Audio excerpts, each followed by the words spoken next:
नमस्कार दोस्तों, कलयुग के चमत्कार संतों की वाणी में आप सबका स्वागत है। नवरात्रे बीते, दुशहरा आया। आज दुशहरा भी बीत गया। हम सब ने देखा अपने अपनी कॉलोनी में, अपने अपने शहर में रावण को जलते हुए, और इस चीज़ को दोबारा अपने माइंड में ये देखते हुए कि बुराई पर हमेशा अच्छाई की जीत होती है। ये हर युग में सही था और अब भी सही रहेगा, क्योंकि शास्त्रों में यही आता है कि अगर अच्छाई हार जाएगी तो धर्म भी हार जाएगा, और अगर धर्म हार गया तो एक भगत का विश्वास भी हार जाता है। और अपने भक्तों के विश्वास को बनाने के लिए भगवान अंत में अच्छाई की बुराई पर जीत करते ही हैं। धर्म की अधर्म पर हमेशा विजय होती ही है, चाहे वो कोई भी युग हो। हाँ, इसमें समय लग जाता है, लेकिन यही तो परीक्षा का समय होता है, जब भगत को एक अपने विश्वास को बनाए रखना होता है कि प्रभु जो करते हैं अच्छा ही करते हैं। तो अब आज आ गई है पापाकुंशा एकादशी भी, जिसके बारे में फिर हर बार की तरह कन्फ्यूज़न कि ये 13 अक्टूबर को है या 14 अक्टूबर को। इस वीडियो में हम यही जानेंगे कि इस व्रत को कब किया जाए। तो दोस्तों, आप सबसे प्यार भरी नमस्कार, और चलते हैं हम अपने विषय की ओर। श्री हरि विष्णु की भक्ति करने से हमें निश्चित रूप से आध्यात्मिक जगत की प्राप्ति होती है। भगवान श्री कृष्ण ने स्वयं भगवत गीता में कहा है कि भौतिक प्रकृति के कठोर नियमों का पालन करना अत्यंत कठिन है, लेकिन जो भगवान श्री कृष्ण को अपने सभी भाव प्रेम सहित समर्पित करता है, वह सरलता से भौतिक बंधनों से बाहर निकल जाता है और भगवान श्री कृष्ण के परम पद को, यानी कि मोक्ष को प्राप्त करता है। भगवान श्री कृष्ण की शुद्ध भक्ति को प्राप्त करने के उपायों में से एकमात्र सरल मार्ग एकादशी व्रत का पालन करना भी है। हर मास 2 बार एकादशी आती है, कृष्ण पक्ष की, शुक्ल पक्ष की, और प्रत्येक एकादशियों का अपना अपना महत्व होता है।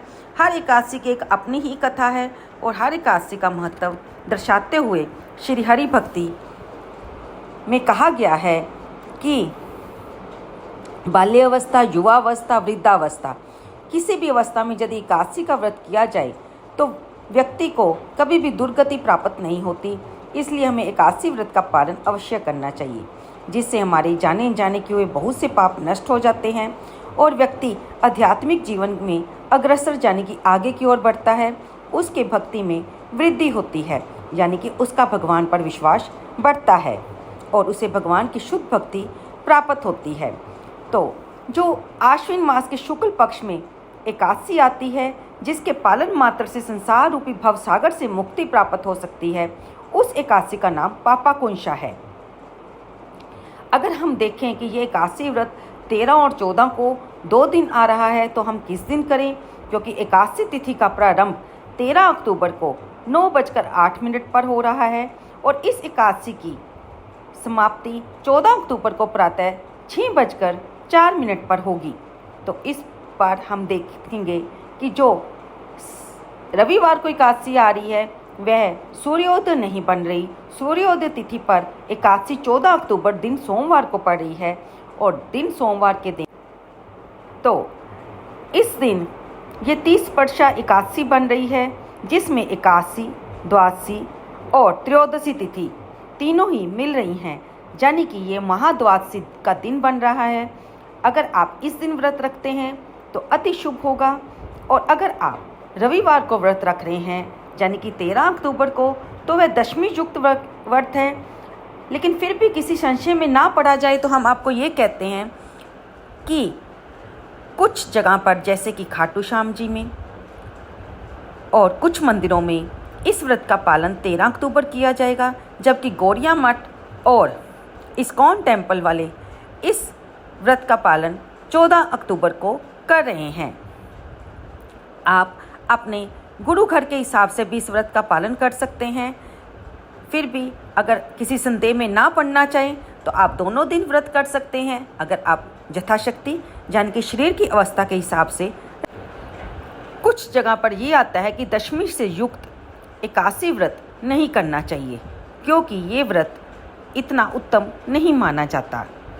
इसलिए अगर आप द्वादशी युक्त व्रत करते हैं तो उसका फल भी अनंत गुना बढ़कर मिलता है। इसलिए मैं तो आपसे यही कहूँगी कि आप बाकी संधियों में ना पढ़कर 14 अक्टूबर को इस व्रत को रखें, ताकि इसका आपको पूर्ण फल मिल सके। क्योंकि दशमी युक्त जो एकादशी होती है उसमें असुरों का वास माना जाता है। इस दिन उपवास करने वालों को नकारात्मक परिणाम प्राप्त होते हैं। और जो एकादशी द्वादशी के साथ सम्मिलित होती है उसमें भगवान हरि का वास होता है और इस दिन उपवास करने पर पूर्ण फल मिलता है। पद्म पुराण और मार्कंडेय पुराण में भी इसका वर्णन आता है। तो 14 अक्टूबर दिन सोमवार को ब्रह्म मुहूर्त का समय रहेगा। प्रातः 4:53 पर सूर्योदय होगा 6:29 पर और इस एकादशी का पारण दूसरे दिन यानी कि 15 अक्टूबर को दिन मंगलवार को त्रयोदशी पर प्रातः सुबह 6:29 से लेकर 10:01 के बीच में आप कर सकते हैं और भगवान श्री हरि की कृपा पा सकते हैं। आप जानते ही हैं, हम पहली एकादशियों में भी आपको यही बताते हैं कि एकादशी के व्रत आप चाहे रख पाएँ या ना रख पाएँ, लेकिन इस दिन इस व्रत की कथा अवश्य सुनें, जो कि हम अगली वीडियो में डाल रहे हैं। और ओम नमो भगवते वासुदेवाय या फिर हरे कृष्णा कृष्णा कृष्णा हरे हरे, हरे राम राम राम हरे हरे मंत्र का ज़्यादा से ज़्यादा जप करें। आप इस दिन विष्णु सहस्त्रनाम स्तोत्र का पाठ भी कर सकते हैं, क्योंकि व्रत ना भी रख पाएँ तो भी हम इन पाठों को, भगवान के भजन कीर्तन को तो कर ही सकते हैं ना। यथाशक्ति जितना भी हमें यथा समय हमें अपने काम के अलावा जो भी समय मिले उसे सार्थक बनाते हुए आप इन पाठों को करें। और अगर आपके घर के पास कहीं पर कथा हो रही है या भजन कीर्तन हो रहा है उसमें सम्मिलित अवश्य हों। याद करवाते हैं कि एकादशी के दिन चावल खाना बिल्कुल मना है। आप व्रत नहीं भी रख पा रहे तो 13 अक्टूबर और 14 अक्टूबर को आप चावल का सेवन ना करें, सात्विक भोजन करें, यानी कि इस दिन मांस, मदिरा और लहसुन, प्याज का निषेध माना गया है भोजन में, ताकि हम मानसिक रूप से शुद्ध रहें और जो भी हम नाम का जप कर रहे हैं उसका हम पूर्ण रूप से फल पा सकें। तो उम्मीद करती हूँ आपको ये जानकारी पसंद आई होगी। आप चाहें तो दोनों दिन व्रत रखें और 15 तारीख को इकट्ठा पारण करें। आप अपने स्थान के हिसाब से इस व्रत का भी पालन कर सकते हैं, इसमें कोई संदेह नहीं है। अगली वीडियो में हम पापा कुंशाई उसे भी आप अवश्य सुनिए। और 13 अक्टूबर 14 अक्टूबर जिस दिन भी आपने व्रत रखा है या दोनों दिन व्रत रखा है, इस कथा को सुबह और शाम भगवान के सामने जोत लगाकर अवश्य सुने और शाम को आरती के बाद क्षमा याचना अवश्य करें। और मंगलवार के दिन अपने इस व्रत का पालन कर सकते हैं आप, अगर आपने दोनों दिन का व्रत रखा है या फिर 14 अक्टूबर का व्रत रखा है। वीडियो अच्छी लगी हो तो इसको लाइक करना ना भूलें और अपने दोस्तों के साथ शेयर भी अवश्य कीजिएगा। कमेंट बॉक्स में जय श्री हरि लिखकर अपनी हाजिरी लगाइए। धन्यवाद दोस्तों।